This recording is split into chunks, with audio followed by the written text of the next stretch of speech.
Bonjour à toi et bienvenue sur ma chaîne.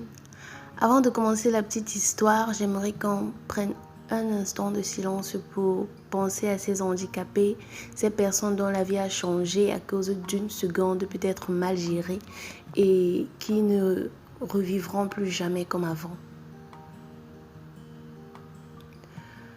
Merci. Alors, bienvenue sur ma chaîne une fois de plus. Si tu es nouveau, tu sais ce qu'il te reste à faire. Tu t'abonnes, tu cliques sur la cloche de notification.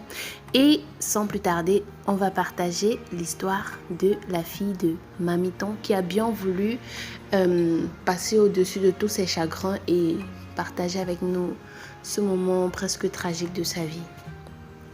Alors, je raconte déjà, je me mets dans la peau du personnage. Je m'appelle Madash Mirette. J'ai 29 ans. Il y a de cela exactement 8 ans que j'ai perdu ma jambe. Mon message, l'incivisme, l'égoïsme, le désordre, la corruption sont des facteurs dangereux pour les usagers. Prenons tous conscience car la route ne tue pas, mais plutôt nous. Alors voici mon histoire.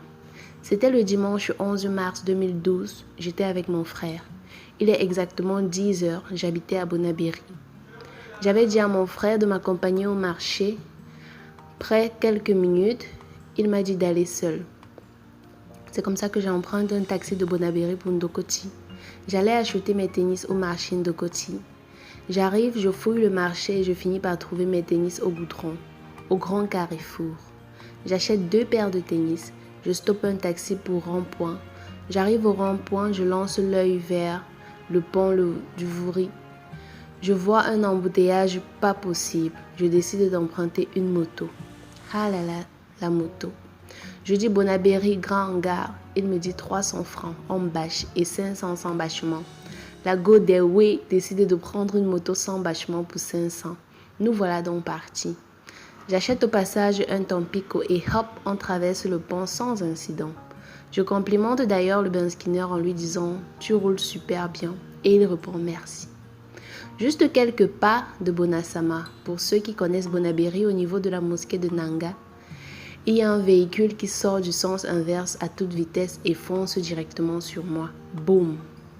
C'est tout ce que je suis et tout ce dont je me souviens. Et quelques minutes, je suis étalée au sol. Il était exactement 14 heures. Il y avait un soleil monstre. C'était d'ailleurs ça qui frappait le plus sur mon visage et j'ouvre les yeux. Sur le coup, je ne sentais rien. C'est alors comme ça que je demande que je suis où, que je fais quoi là, allongée à même le sol. Et qui sont tous ces gens qui m'entourent. Je me fâche même jusqu'à demander dans mon cœur que où est même le Benskinner là. Je décide alors de me lever. Haya!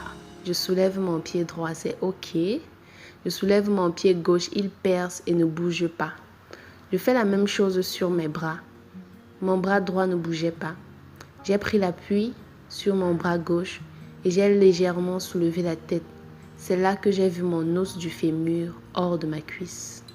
Je me suis évanouie. C'est là que, dans mon coma léger, j'ai suivi des voix. Les gens qui m'entouraient m'avaient déjà donné pour morte. Tout ceci se passe en moins de 5 minutes. Dans mon coma, je me bats intérieurement et je dis dans mon cœur, croyant que je m'adresse à eux. Je suis encore vivante. Je ne suis pas morte, aidez-moi. Vu que personne ne me répondait, j'ai décidé de me retourner vers le Seigneur et je lui dis, mon Dieu, je ne connais personne ici, s'il te plaît, viens-moi en aide.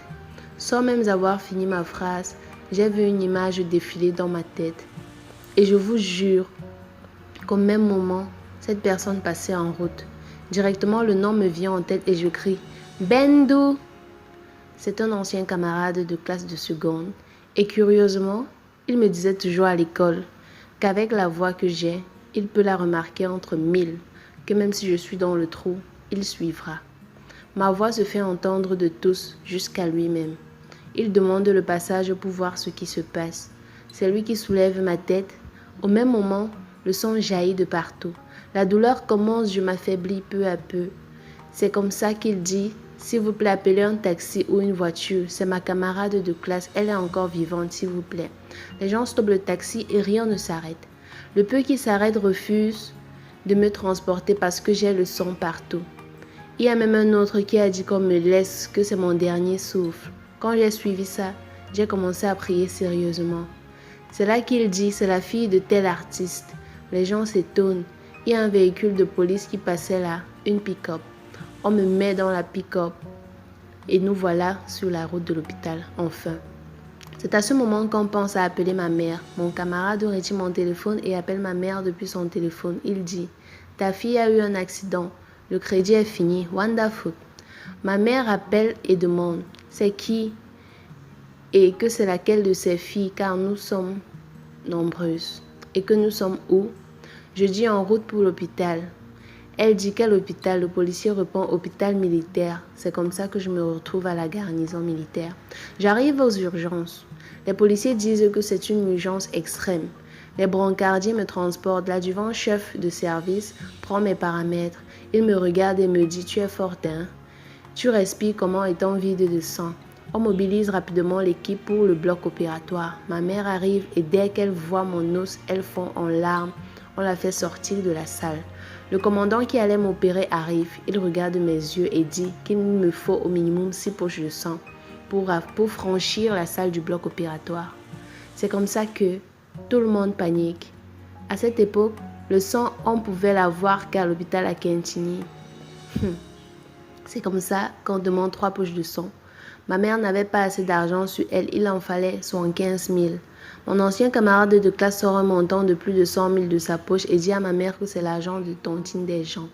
Ma mère lui dit qu'elle va lui remettre ça tout à l'heure et en moins de 30 minutes, je suis sous perfusion sanguine. Je commence à voir clair peu à peu. Un rappel. Tout juste quand le chirurgien arrive, il me demande de fermer les yeux et de serrer mes dents. Chose dite, chose faite. Il a tiré mon pied et a fait rentrer mon os dans la chair en moins de 30 secondes. On continue. Après 3 poches de sang en une journée, le lendemain, le chirurgien vérifie avec son équipe et il dit qu'il m'en faut encore du sang. Je prends encore 3 autres poches de sang. C'est ainsi que je passe encore 3 autres poches de sang avec des soins et des antidouleurs. Le 3e jour, après la ronde du bloc opératoire, on commande encore le sang. Je prends une avant et 2 après le bloc opératoire. Je sors après 5 heures du bloc opératoire avec des fers tout le long du pied. Je passe 2 jours dans la douleur avec ces fers dans le pied. Un jour, c'est-à-dire le 5e jour, je visionnais un programme à la télé, je me suis étouffée et le fer de ma cuisse a brisé mon os. La douleur là, je ne peux pas la décrire. J'ai eu tellement mal que je suis restée 30 minutes inerte. Ma mère, prise de panique, a appelé le médecin. On me ramène au bloc le soir. Je suis sortie 4 heures après avec le fer bien arrangé. Je prends encore une poche de sang et après tout a commencé à changer. Mon pied changeait de couleur chaque jour. Je me voyais mourir à partir des orteils. Je ne dormais plus la nuit. Les antidouleurs ne faisaient plus d'effet sur moi. Je passais toutes mes nuits à pleurer et à prier. Un soir, je suis une conversation entre le chirurgien et ma mère qui disait « Son pied a attrapé la gangrène. La seule solution est l'amputation. Sinon, ça va frapper au cerveau et elle va mourir. » Ma mère répond en larmes. Elle ne peut pas supporter ça, docteur. Faites votre possible et sauvez le pied de ma fille, pardon. À cet instant, une multitude de questions ont défilé dans ma tête, à savoir, c'est quoi une amputation? Parce que pour dire vrai, avant moi, je n'avais jamais vu une personne amputée et je n'avais jamais entendu ce mot. Je me suis demandé, c'est quoi une gangrène?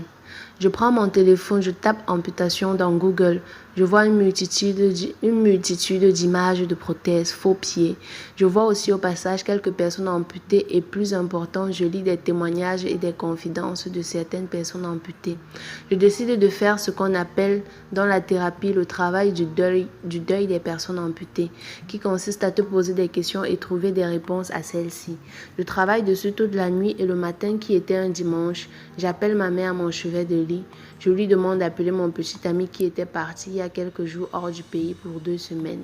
Je lui dis, j'ai fait l'accident et il y a 1 semaine et on va me couper le pied. Il me demande si je vais supporter. Bref, je lui raconte et il me dit que si c'est ce qu'il y a à faire, fais-le. Je serai toujours là pour toi, ne panique pas. Il y a les faux pieds. Je vous assure que cette réponse m'a donné du courage. C'est comme ça que je demande à ma mère d'appeler le chirurgien pour une opération d'urgence. Dimanche matin, le chirurgien est là Et il me dit avec tout un ton ironique que j'écoute. Écoute Mireille, tu veux qu'on fasse quoi? Je lui dis, arrachez-moi ce pied malade et permettez-moi de dormir même pour une seule journée. Il me demande, tu veux que je coupe? Je réponds, faites tout ce que vous voulez, mais je ne veux plus voir ce pied noir.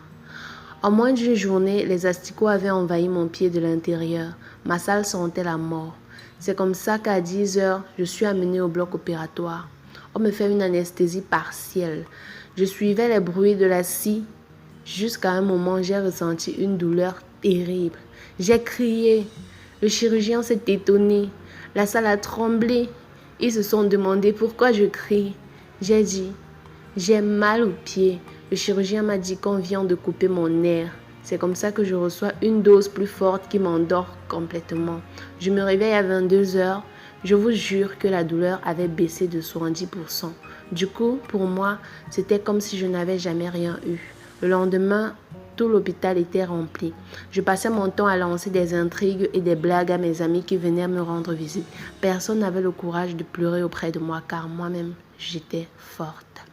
Alors, j'espère que vous avez aimé, c'est terminé. S'il faille passer un message dans ceci, je dirais, l'handicap n'est pas une fin en soi.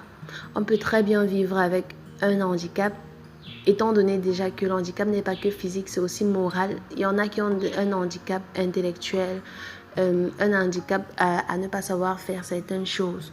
Certains, ça sera physique. Le plus important est d'être entouré de personnes qui vous aiment et qui croient en vous. Et le reste viendra seul. Si vous avez tiré un autre message de cette histoire, n'hésitez vraiment pas à laisser un commentaire. Une fois de plus, si vous êtes nouveau sur ma chaîne, vous vous abonnez. On se retrouve très bientôt. Big love.